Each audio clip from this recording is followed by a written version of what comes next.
রাজধানী লাগোয়া এই দ্বীপের নাম কাউন্দিয়া ইউনিয়ন, যার আয়তন 11.47 বর্গ মাইল।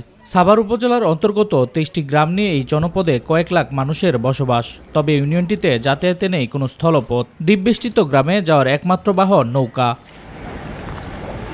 প্রতিদিন ঝুঁকি নিয়ে এই নদ পাড়ি দিয়ে 23 গ্রামের মানুষকে যেতে হয় জীবিকার সন্ধানে। শুধু নদী পার হতে গিয়েই বছরে বহু মানুষের প্রাণহানি ঘটে তুরাগ নদীতে। যোগাযোগ ব্যবস্থা না থাকার কারণে সব ধরনের নাগরিক সুবিধা থেকে বঞ্চিত এলাকাবাসী। এই নৌকাতে চলাফেরা করতে কষ্ট না, এখন যদি ব্রিজ হতো তাহলে তার আমাদের কষ্ট হইতো না। দুর্ঘটনা সবসময় ঘটতে আছে, আর ব্রিজটা হইলে মনে করেন আমাদের সবার খুব উপকার হবে কাউন্দিয়া ইউনিয়নের জন্য।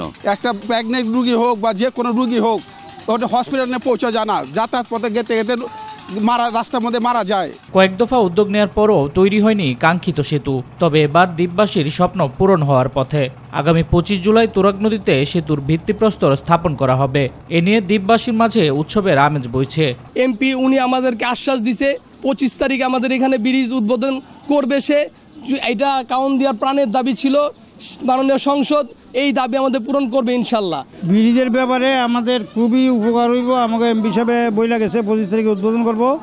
কাউন্দিয়াবাসী সবাই খুশি। নদীতে সেতুটি নির্মাণ হলে এই ইউনিয়নের মানুষের আর কোনো দুর্ভোগ থাকবে না বলে জানিয়েছে স্থানীয় জনপ্রতিনিধি। আমাদের ঢাকায় একছেন ফিরোজ তালুকদার, উনি আমাকে বলেছে যে আমরা এখন করতে পারবো না, যদি আপনারা রোড দেন তাহলে আমরা ব্রিজ করতে পারি।